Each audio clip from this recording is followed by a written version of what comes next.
तो मेरे प्रिय मसीह लोग, आज हम परमेश्वर का एक ऐसा वचन लेकर आया हूँ आपके बीच में। आप इस वचन को पूरे ध्यान से सुनेंगे तो आपका जीवन बदल जाएगा। आपके मन में कभी पाप नहीं आएगा, कभी भी भय विचार नहीं आएगा। तो आप बस इस वचन को पूरे ध्यान से एंड तक वीडियो देखिएगा, क्योंकि ये जो वचन हम आपके लिए बताने जा रहे हैं, ये वचन है नीति वचन में। पवित्र बाइबल हमारे हाथ में है, तो आपको बताने जा रहे हैं भय विचार के विरुद्ध चेतावनी। परमेश्वर क्या कहता है, भय विचार के विरुद्ध चेतावनी आपको क्या देता है परमेश्वर।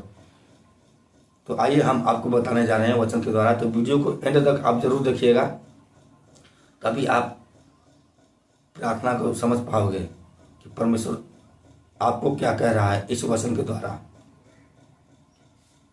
तो आपको प्रार्थना करनी है, वचन पढ़नी है, समझनी है।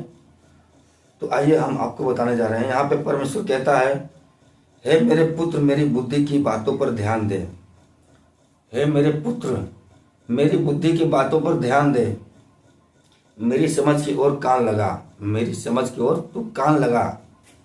जिसने तेरा विवेक सुरक्षित बना रहे, जिससे तेरा विवेक सुरक्षित बना रहे और तू ज्ञान के वचनों को थामे रहे।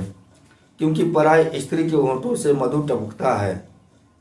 क्योंकि पराई स्त्री जो होती है, उसके होंठों से मधु टपकता रहता है, और उसकी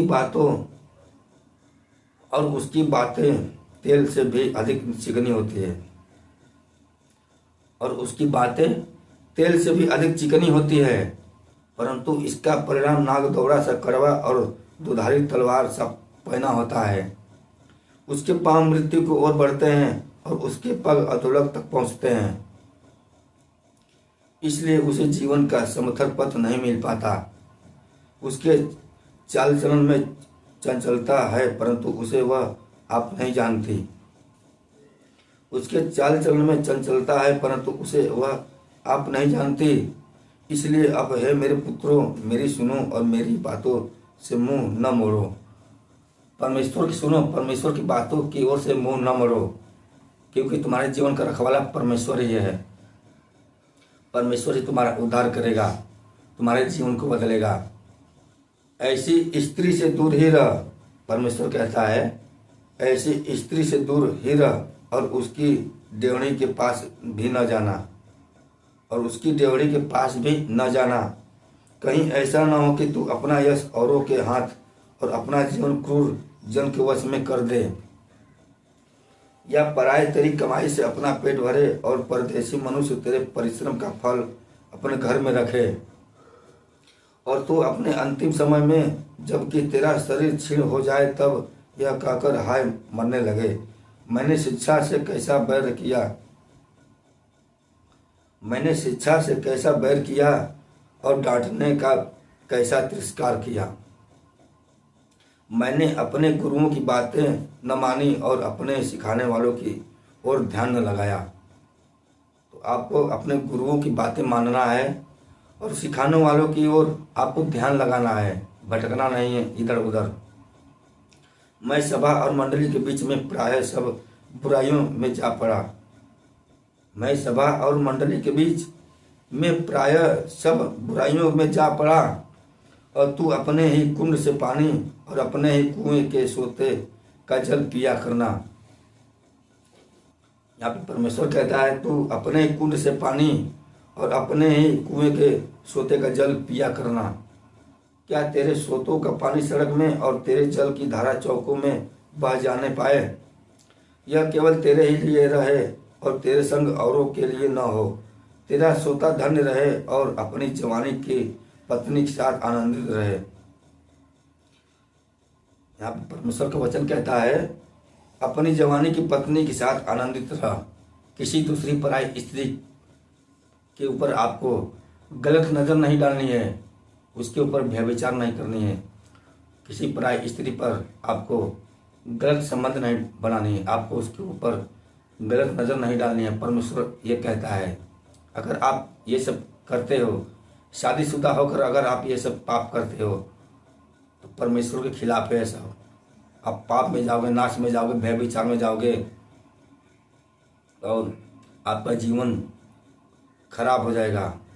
परमेश्वर आपको कभी भी ब्लेसिंग नहीं देगा, आपकी कभी भी प्रार्थना को नहीं सुनेगा अगर आप विश्वास पर कर विश्वासघात करते हो तब। और आगे देखिए वचन में,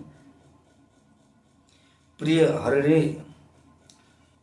हरिणी या सुंदर संभारणी के समान उसके स्तन सर्वदा तुझे संतुष्ट रखे और उसी का प्रेम नृत्य तुझे आकर्षित करता रहे। और उसी का प्रेम नृत्य तुझे आकर्षित करता रहे।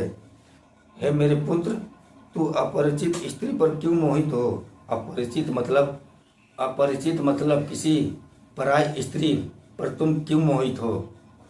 जो पराई स्त्री है उस पर तुम क्यों ध्यान देते हो? और पराई को क्यों छाती से लगाए? क्योंकि मनुष्य के मार्ग यहोवा की दृष्टि से छिपे नहीं हैं। यहाँ पे लिखा हुआ है, क्योंकि मनुष्य के मार्ग यहोवा की दृष्टि से छिपा नहीं है। जो तुम्हारा मार्ग है, जो तुम्हारा कर्तव्य है, जो तुम्हारा मन है, परमेश्वर से छिपा नहीं है। वो सब कुछ देखता है, सब कुछ जानता है कि तुम क्या कर रहे हो, क्या नहीं कर रहे हो। उसकी नज़र तुम्हारे ऊपर है और वह उसके सब मार्गों पर ध्यान करता है। दुष्ट अपने ही अधर्म के कर्मों से फंसेगा और अपने ही पाप के बंधनों में बंधे रहेगा। दुष्ट अपने ही अधर्म के कर्मों से फंसेगा और अपने ही पाप के बंधनों में बंधा रहेगा। तो पाप करोगे तो अपने ही बंधन में बंधे रहोगे और शिक्षा प्राप्त किए बिना मर जाएगा और अपनी ही मूर्खता के कारण भटकता रहेगा। जो मनुष्य ऐसा करता है तो अपनी ही मूर्खता के कारण वो भटकता रहेगा, उसका जीवन कभी भी सफल नहीं होगा। तो आपको ऐसी गलती नहीं करनी है कभी भी, जानबूझकर भी। अगर आपसे जाने अनजाने में भूल चूक से पाप हो भी गया है तो परमेश्वर से आप क्षमा मांग लीजिए, परमेश्वर से आप प्रार्थना कीजिए। परमेश्वर तुम्हारे पापों को क्षमा कर देगा, तुम्हारे हर अपराधों को क्षमा कर देगा, क्योंकि परमेश्वर के अंदर इतनी बड़ी शक्ति है। परमेश्वर पाप को ही खत्म करने के लिए आया है, पाप से बचाने के लिए हम सभी को आया है। तो आप कभी भी आपको पाप नहीं करनी है, व्यभिचार नहीं करनी है। आप परमेश्वर में विश्वास बनाकर रखिए, परमेश्वर आपका जीवन बदल देगा। तो इस तरह आपको प्रार्थना करनी है डेली। तो चलिए बस आज के लिए इतना ही। अगर ये परमेश्वर का वचन आपको अच्छा लगा हो तो वीडियो को लाइक ज़रूर कर देना और हमारे चैनल को भी सब्सक्राइब जरूर कर लेना। चलिए मिलते हैं फिर अगले दिन कोई परमेश्वर का नया वचन लेकर। तब तक के लिए सभी को जय मसीह की।